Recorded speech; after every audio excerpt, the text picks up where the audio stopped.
La colère de l'homme et la colère de Dieu. On a regardé la personnalité, le caractère de Dieu pour plusieurs semaines déjà.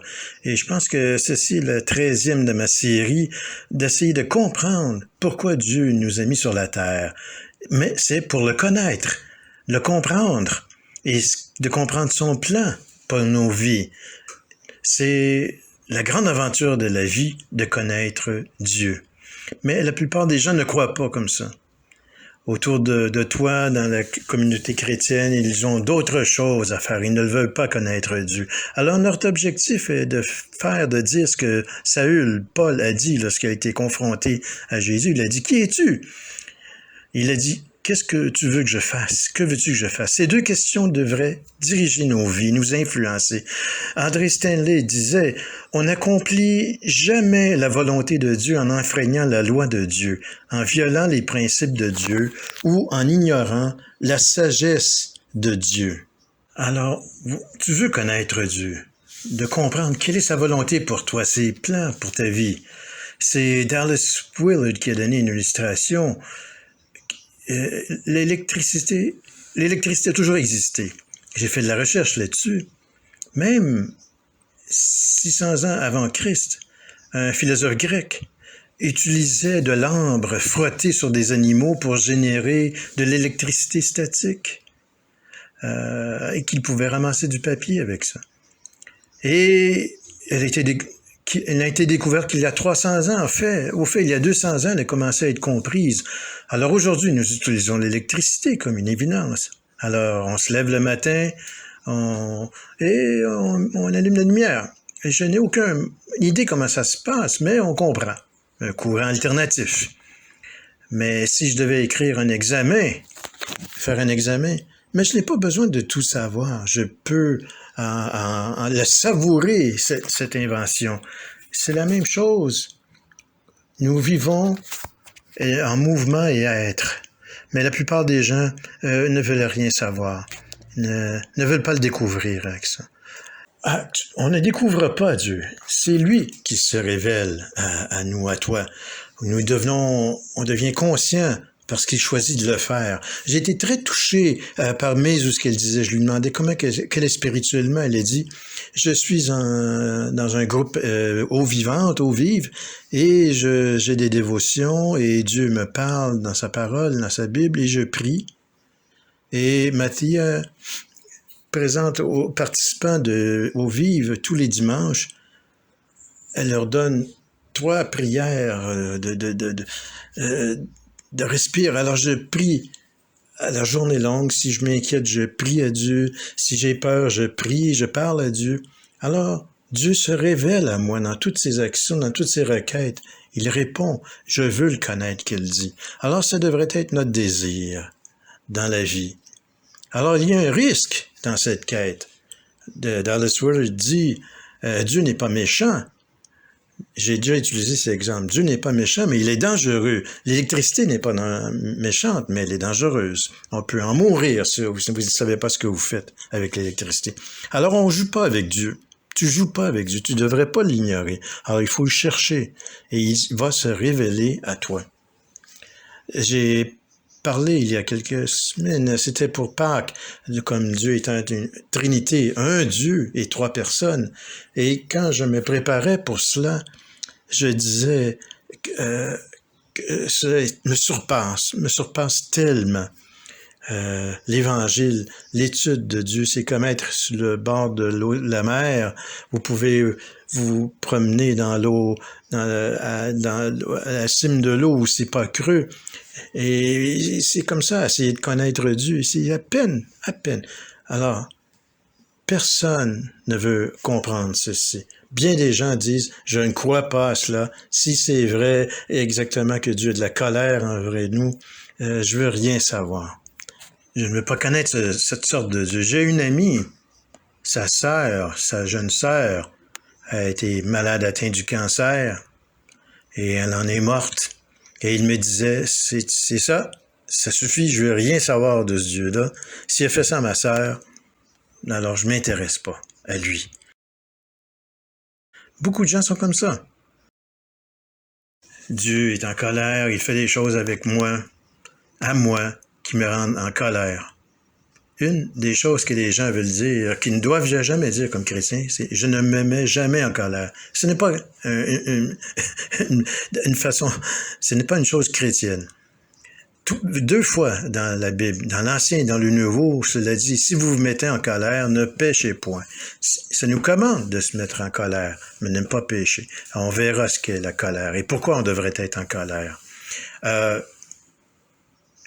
Si vous dites « je ne serai jamais en colère » et que Dieu ne devrait jamais en colère, c'est méconnaissance, ce n'est pas chrétien, c'est du stoïsme, philosophie grecque.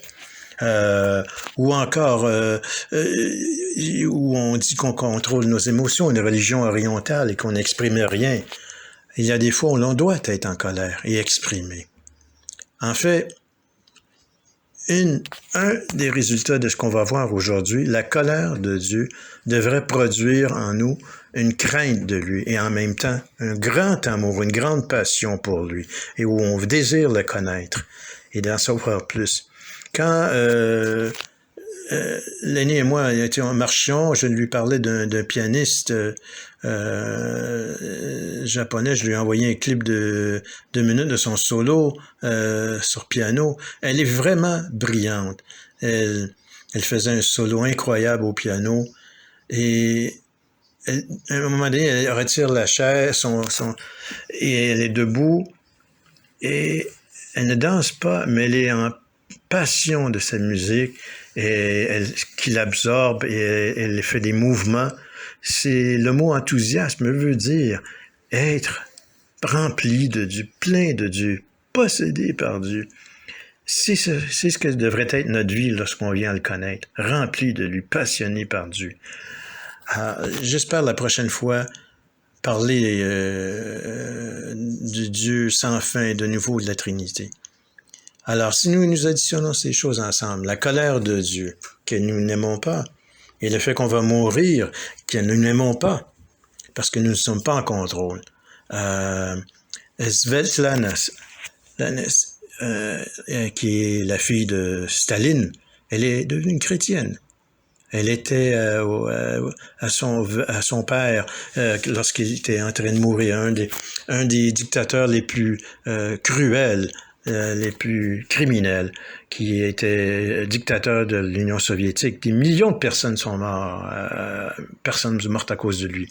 Alors, elle a dit que lorsqu'il était en train de mourir, c'est son dernier souffle, il s'est levé, il a secoué son poing en mourant. Et elle croit que c'est son père, elle le connaît. Elle disait, je crois qu'il réagissait contre Dieu, qu'il disait, je te déteste, je meurs. Je ne suis pas Dieu et je n'ai pas de contrôle. Alors, la colère montre ce qui a de la valeur pour nous, pour toi. Ce que tu aimes, ce que nous aimons lorsqu'il est menacé ou violé. On devient violent, en colère. Alors, la colère est une composante de l'amour. C'est étrange.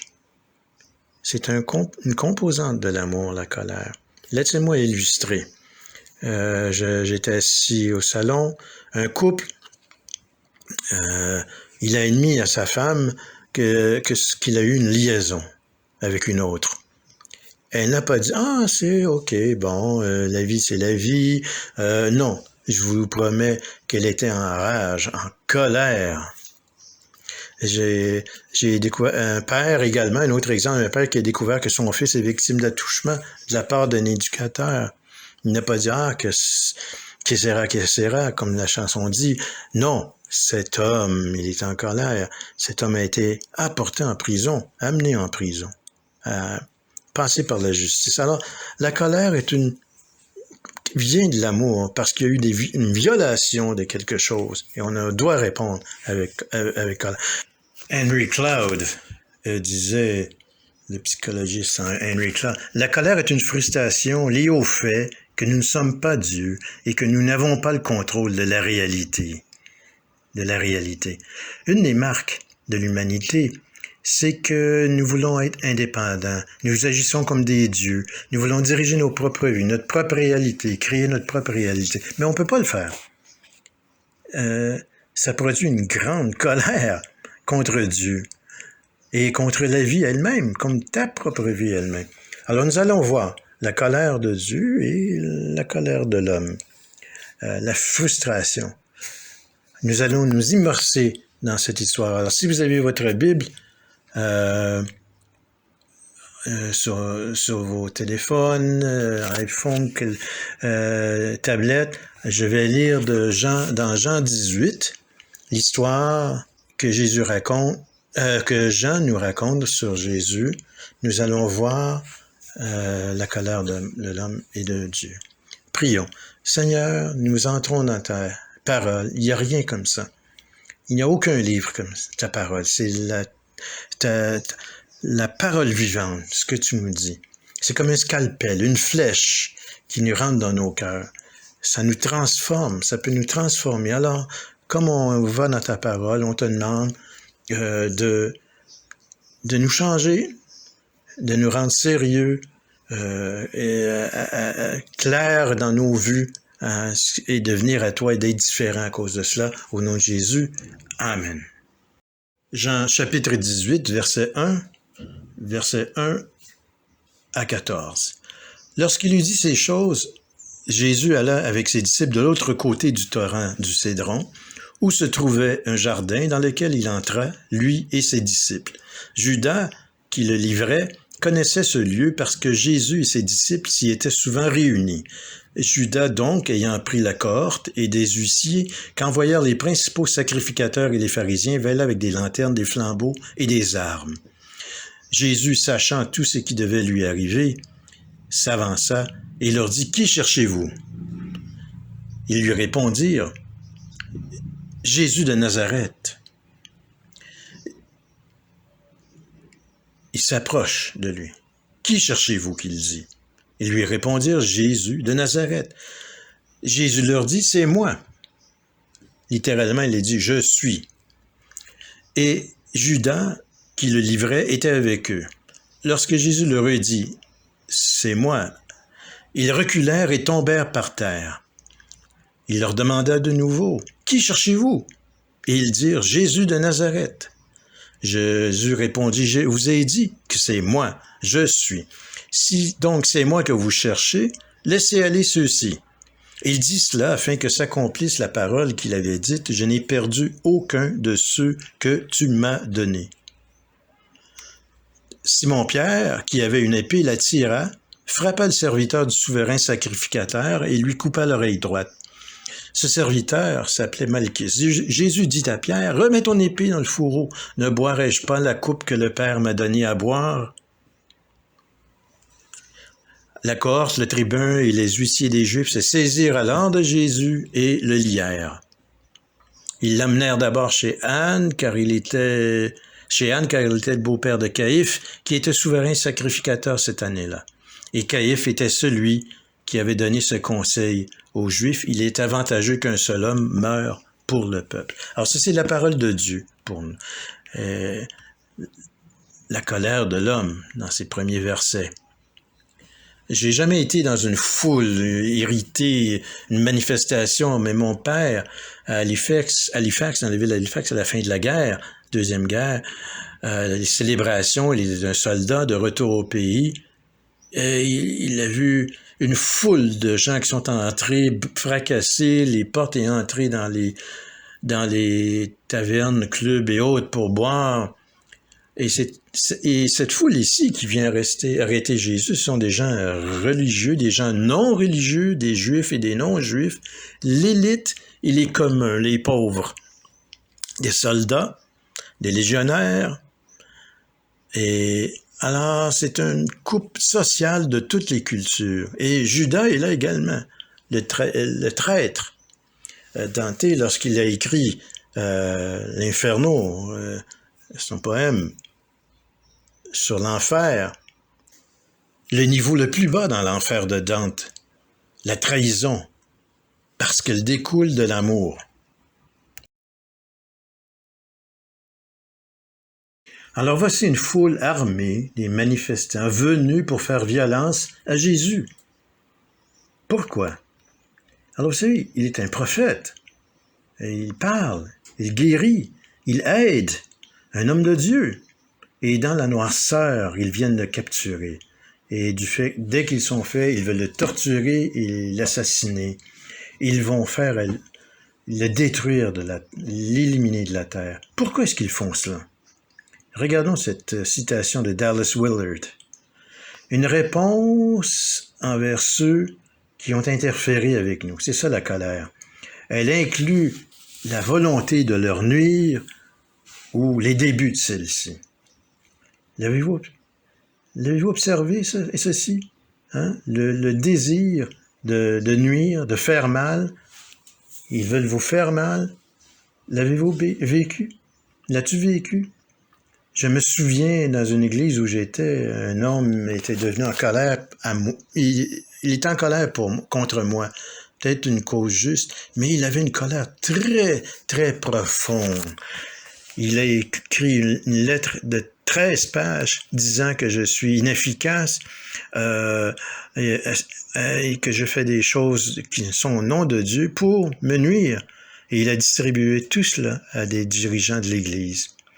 Son intention était de se débarrasser de moi parce qu'il était en colère. Alors il voulait me nuire, faire mal. Alors vous pouvez voir quand quelqu'un est en colère, et vous pouvez le voir, l'homme veut faire mal aux autres. Alors ceci, on voit faire mal à Jésus, le détruire, le nuire, le tuer. Alors c'est ici. Alors les ennemis croient que si vous n'existiez pas, le monde serait meilleur. Alors ils menacent quelque chose de très important. Alors, regardez dans Romains 5.10, car lorsque nous étions ennemis, nous avons été réconciliés avec Dieu par la mort de son Fils. À plus forte raison, étant réconciliés, serons-nous sauvés par sa vie.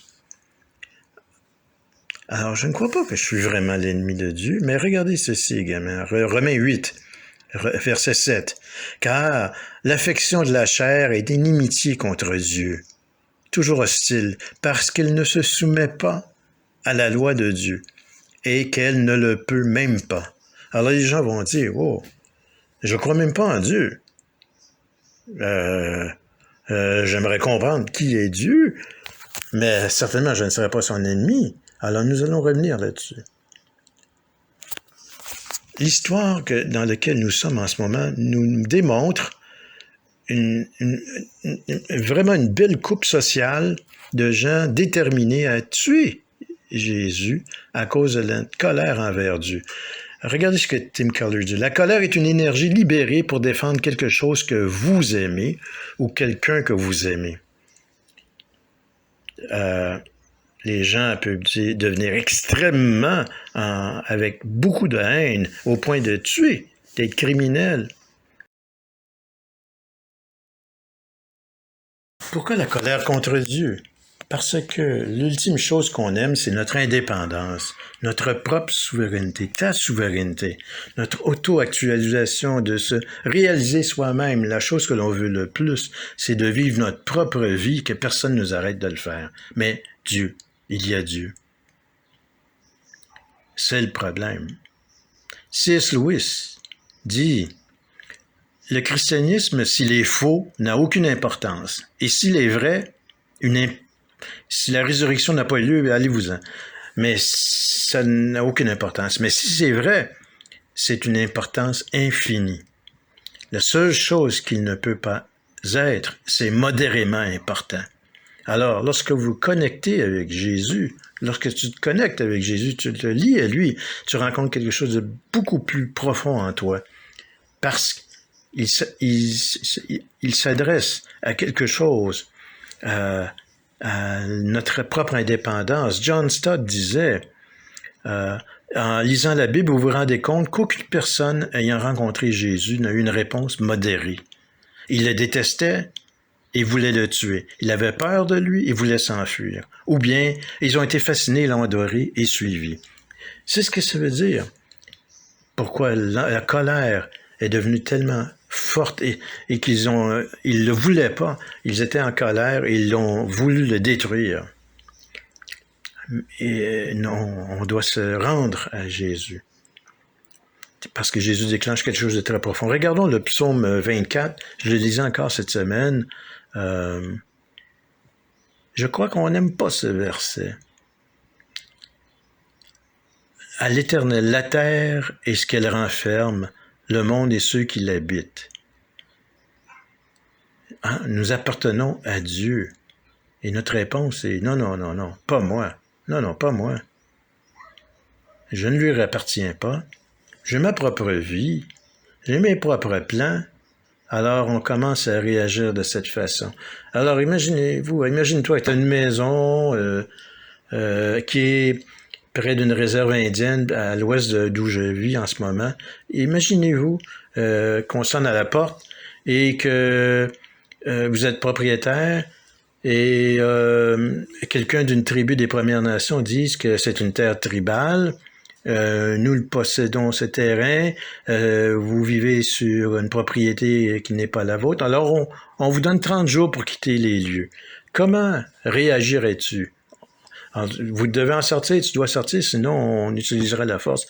Est-ce que je vais dire, ah ben merci, je savais pas, je suis très content que vous m'accordez 30 jours pour quitter, je vais sortir. Merci beaucoup d'être venu m'avertir. Non, je dirais pas ça. Je serais totalement en colère parce qu'il dit que quelque chose que je sais qui est à moi, que j'en suis propriétaire, que j'ai payé l'hypothèque, que j'y vis dans cette maison. Non, ce n'est pas à toi. Mais Dieu dit, tu m'appartiens. Alors, on peut s'imaginer comment la colère peut grandir dans la vie des gens. Jésus dit, tu dois m'aimer. Ton amour pour moi doit être tellement dominant, tellement intense, tellement profonde. Toutes les autres loves, famille, parents, amis, ne comptent pas. Il n'y a que moi. Je serai le premier et il n'y a pas de second. Je suis, et Jésus dit, je suis le chemin, la vérité et la vie, et nul ne vient au Père que par moi. Je suis le chemin. Quelqu'un me disait récemment, j'ai mon propre chemin de vie spirituelle. Je devais lui dire, non, il n'y en a pas d'autre. Il n'y en a pas d'autre. La réponse à cela, la colère. Ah, Jésus, t'es qui, toi, pour me dire qu'il n'y a aucun autre chemin et que toi, tu es le seul chemin vers Dieu? Alors, quand on commence à penser sérieusement à Dieu, de se connecter à Jésus, ça produit de la colère. Voici une autre citation. Jésus dit, « C'est pourquoi je vous ai dit que vous mourrez dans vos péchés, car si vous ne croyez pas que ce que je suis, vous mourrez dans vos péchés. » Il parle aux Juifs. Il utilise une terminologie ancienne, le « je suis ». Dieu est devant vous. Si vous ne croyez pas, vous allez mourir dans vos péchés. Ce sont les gens, le groupe le plus religieux de la planète à l'époque. Et Jésus dit, votre religion, ça compte pas. Vous devez faire quelque chose à mon sujet, en rapport à moi. Croire en moi. Alors, j'essaie de nous préparer à dire, on est en colère, très profondément, sans le réaliser. De notre pathologie, la pire de notre vie, vient de colère qu'on ne sait même pas qu'on a. Et ceci en est une, profondément. Dieu, tu n'as pas le droit de contrôler ma vie. Tim Keller dit, vous ne pouvez pas vous comprendre tant que vous ne réalisez pas que vous êtes en colère contre Dieu. Tim Keller et C.S. Lewis sont beaucoup plus intelligents que moi. J'ai lu ceci, j'ai dû y réfléchir. Est-ce que je suis un homme de Dieu? Avant de répondre à Jésus. Je pensais à la chanson de Frank Sinatra, son thème. Je l'ai fait à ma façon. Et naturellement, le refrain, comme je l'ai fait à ma manière. Je l'ai fait à ma manière, on pourrait dire Dieu. Et je n'ai pas suivi ton chemin et je ne veux pas suivre ton chemin. Alors, ce que je dis, la colère, on peut l'exprimer l'un envers l'autre, mais la plus profonde des colères, c'est la colère contre Dieu. Alors, on revient à cette foule haineuse. On va se débarrasser de ce gars-là, c'est ce qu'il se disait. On va se débarrasser de Jésus. Nous allons l'éliminer et quand on aura terminé, il sera mort, il n'existera plus. Alors, je suis pas en colère à ce point contre Dieu. Je peux penser à lui, mais je crois pas à lui. On crée notre propre style de vie et ça cause le péché. Dieu l'appelle le péché. On crée notre propre religion pour contrôler et apprivoiser Dieu, et Dieu dit non. Alors, regardez en ce moment le Ramadan pour les musulmans. Il dit que vous ne mangez pas du lever de soleil au coucher de soleil. 12 heures ou plus. C'est pas facile. Dieu nous dit, je suis pas impressionné. Je n'accepte pas la religion. Vos bonnes œuvres. Dieu déteste la religion. Alors nous sommes frustrés et en colère. Et Jésus est venu pour éliminer la religion et remplacer par lui. Incluant le christianisme, ce qu'on pratique peut être religieux. Alors toutes ces choses produisent des émotions très profondes dans nos vies. Et on peut devenir très frustré et en colère contre Dieu. Dieu nous a tout donné. Dieu t'a tout donné. L'air que tu respires, la vie, santé, tout ce que tu as, talent, intelligence, tout ce que Dieu t'a donné. Et en retour, il dit, adore-moi et sers-moi. Et comment est-ce qu'on répond? C'est là qu'on voit dans cette histoire de cette foule en colère. Ils avaient Dieu entre leurs mains. La colère contre Dieu. Ils l'ont tué. Alors maintenant, regardons la colère de Dieu. La colère de Dieu. Le reste de l'histoire. J'aimerais dire quelque chose là-dessus.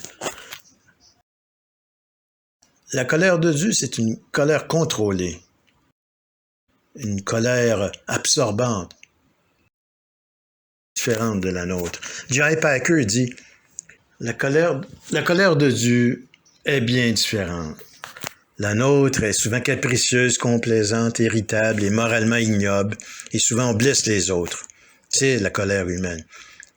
Alors, il est au contraire une réaction juste et nécessaire à un mal moral objectif. J.I. Packer.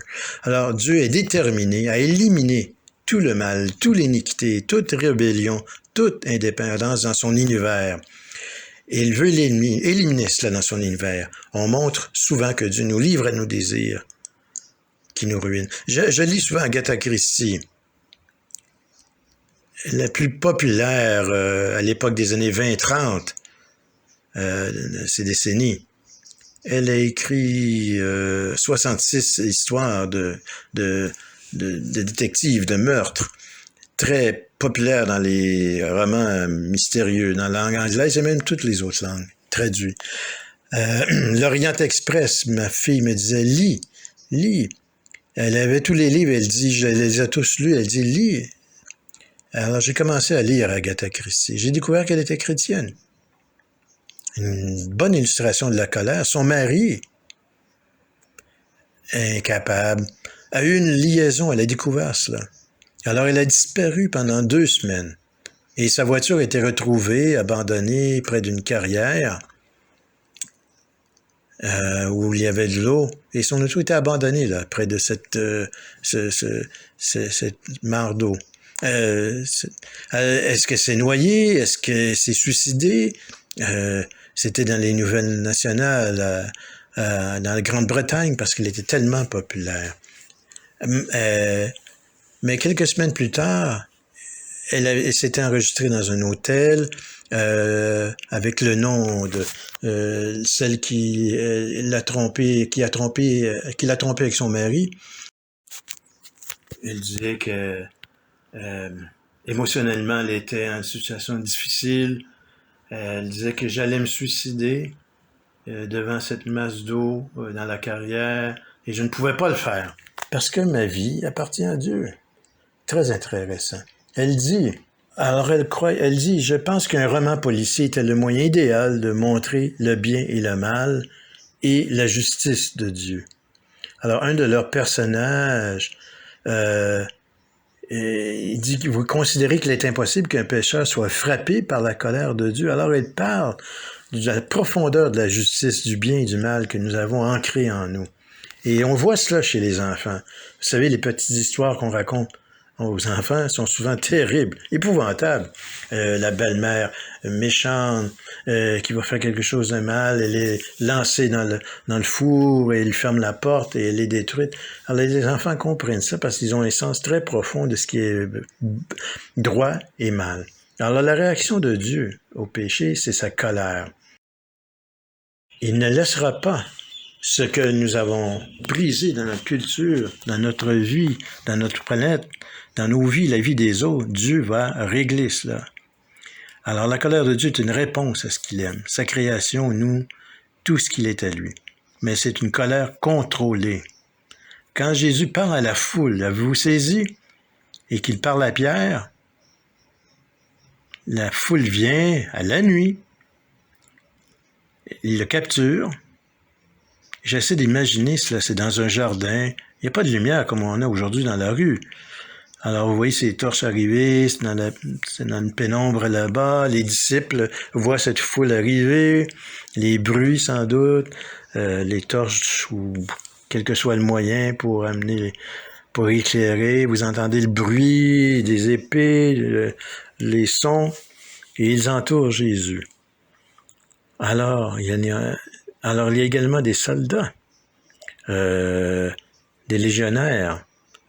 Et les légionnaires ne sont pas des gens avec qui vous voulez vous amuser et plaisanter.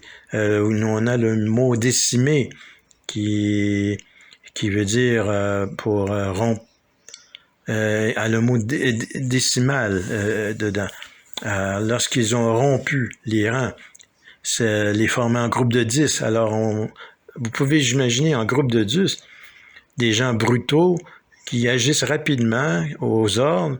Alors, si vous avez un groupe de légionnaires, s'ils s'évadent, s'ils ne font pas face à l'ennemi pendant une bataille, ils essaient de se sauver, à la fin de la bataille, ce groupe sera sélectionné, emmené ensemble, ils seront en groupe de 10, ils devront choisir, tirer à la courte paille, et celui qui a la paille la plus courte était battu à mort par les 9 autres.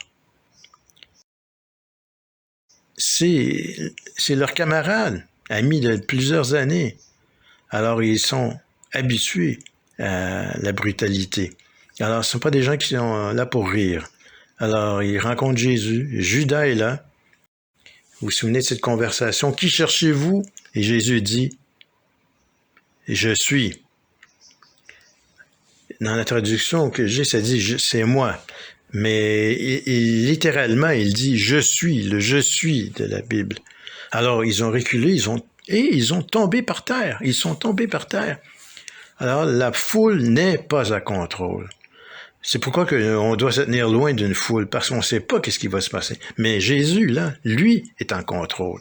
Et il parle avec son nom de l'Ancien Testament. « Je suis », lorsqu'il se dit à Abraham et Moïse, qui dirais-je que tu es? Dis-leur tout simplement, je suis. Et Jésus a utilisé ce terme pour s'identifier, et il tombe par terre. Alors la Bible nous montre que Dieu est en contrôle. Jésus est en contrôle. On pense qu'il ne l'est pas, il serait capturé, mais il est en contrôle de cet événement. Ce qu'on appelle la passion. Dans Jean 8, Jésus parle aux Juifs parce qu'il a dit « Avant Abraham, je suis ». Abraham, votre père, est tressailli de joie de ce qu'il verrait mon jour. Il l'a vu et il s'est réjoui. Les Juifs lui dirent « Tu n'as pas encore 50 ans et tu as vu Abraham ?» Jésus leur dit « En vérité, je vous le dis, avant Abraham fut, je suis. » Là-dessus, ils prirent des pierres, ils voulaient le tuer parce qu'ils disaient qu'il était Dieu. Ils veulent le détruire. Johnny Erickson Tada disait « Rien n'est une surprise pour Dieu. » Pensez à cela dans votre propre vie. Rien ne surprend Dieu dans ses plans. Rien ne peut faire échouer ses plans. Rien ne peut contrecarrer ses desseins. Et rien n'échappe à son contrôle. Et Jésus démontre la colère de Dieu et il démontre que c'est une colère contrôlée. Il est en contrôle. Je ne sais pas si vous avez déjà vu les films, les aventures d'Indiana Jones, comme les aventuriers de l'Arche perdue. Ça fait quelques années déjà, je l'ai vu un peu plus jeune. Indiana Jones essaie de trouver l'arche perdue et les nazis veulent la prendre. Les nazis les capturent, lui et Marianne les attachent. Les nazis soulèvent dans une cérémonie le couvercle et tout le monde est éliminé. Steven Spielberg a fait ce film, le directeur.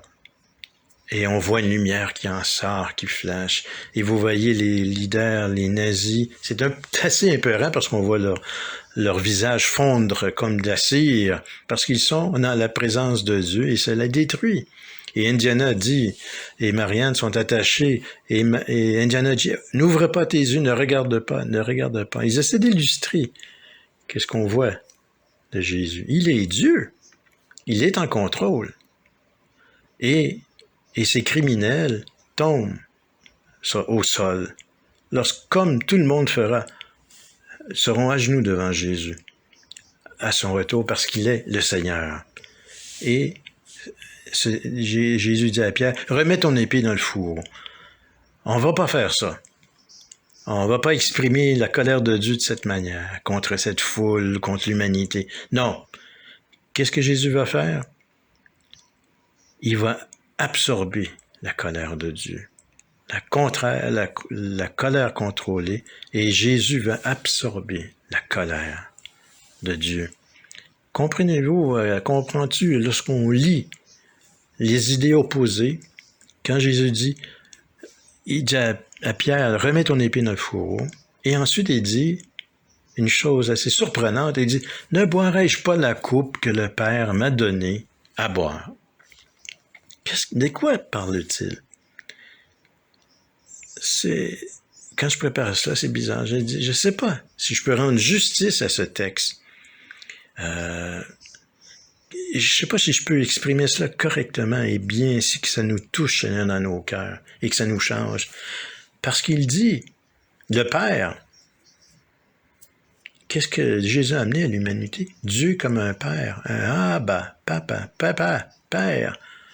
On peut s'y identifier comme le plus profond, comme un enfant. Le Père qui t'aime, qui veut que tu pries, qui veut tout te donner, qui ne te donne pas une pierre lorsque tu veux du pain ou un serpent lorsque tu veux quelque chose, des bonnes choses. Il est un Père aimant. Et Jésus dit, ne boirai-je pas la coupe que le Père m'a donnée? La coupe de poison. Dans l'Ancien Testament, c'est très commun. La colère de Dieu, la coupe de la colère de Dieu. Le poison, on a assassiné plusieurs autres personnes avec le poison. Les empereurs chinois ont souvent été assassinés par le poison. Et je crois que l'avant-dernier empereur a été assassiné de cette façon. Ils avaient examiné ses os, ils avaient trouvé un très haut niveau de cyanure. Sans doute quelqu'un l'a assassiné de cette façon. Et certaines peut-être l'impératrice elle-même. Vous vous souvenez de cette chanson des années 80, la Rara Rasputin? Il fut un homme très épouvantable. Il contrôlait la famille royale du tsar en Russie. Il contrôlait les enfants, tout le monde. Et il était il avait beaucoup d'influence. Alors, des gens bien près du tsar l'ont empoisonné, ça ne marchait pas. Ils ont essayé de le tirer, de le tuer par balle, ça n'a pas tué. Ils ont essayé de le battre. Finalement, ils l'ont noyé. Rasputin. Mort à cause de poison et autres. Alors peut-être le plus fameux, Socrate. Il avait plusieurs manières de mourir parce que les gens voulaient le tuer. Alors il a dit, je vais boire un poison. Alors Jésus m'a donné cette coupe à boire, la coupe de sa colère. Pouvez-vous imaginer Jésus qui se soumet à la volonté du Père et je vais boire cette coupe. Le jugement de ta colère sur les péchés combinés de la race humaine, je vais absorber la colère de Dieu. Le Fils cédant au Père. Généralement, dans une dispute, on en arrive.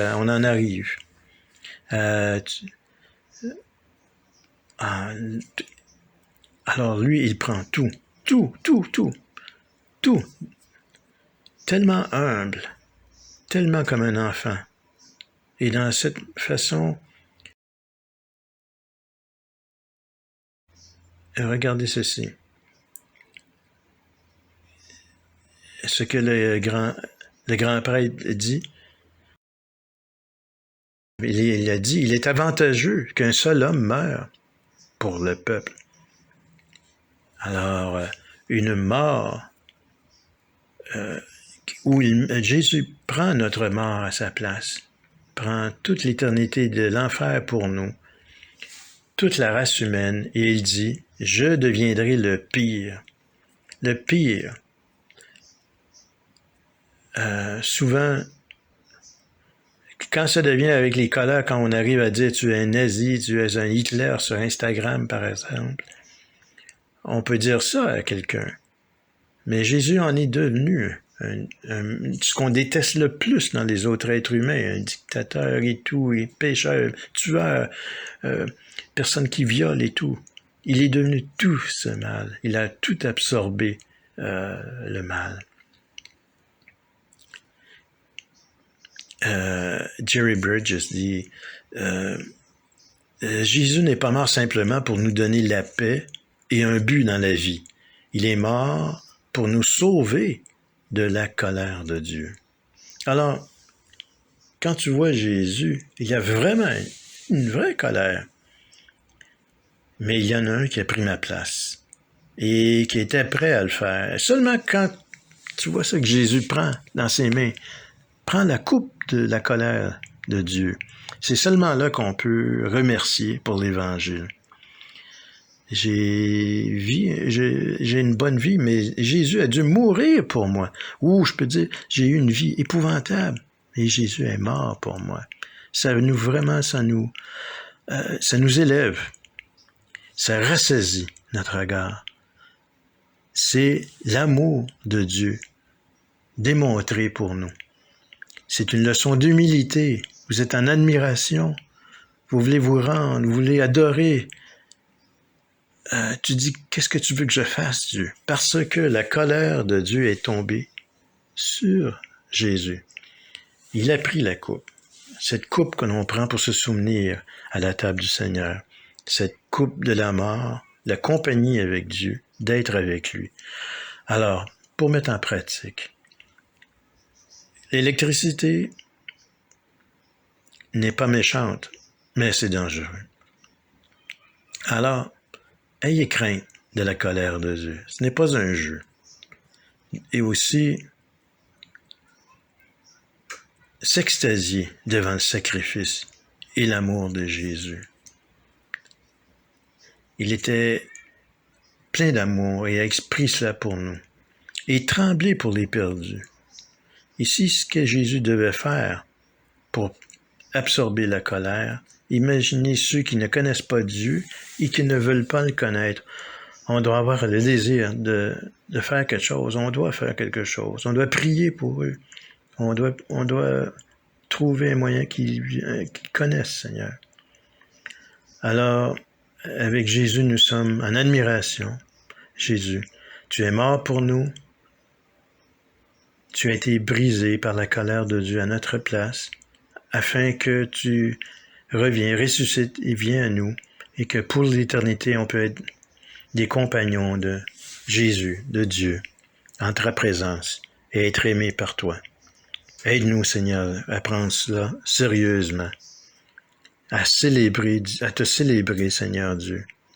Et fais de nous des gens qui sont fous de toi, Seigneur Jésus, qu'on t'aime profondément et obéissant. Au nom de Jésus, en ton nom. Amen.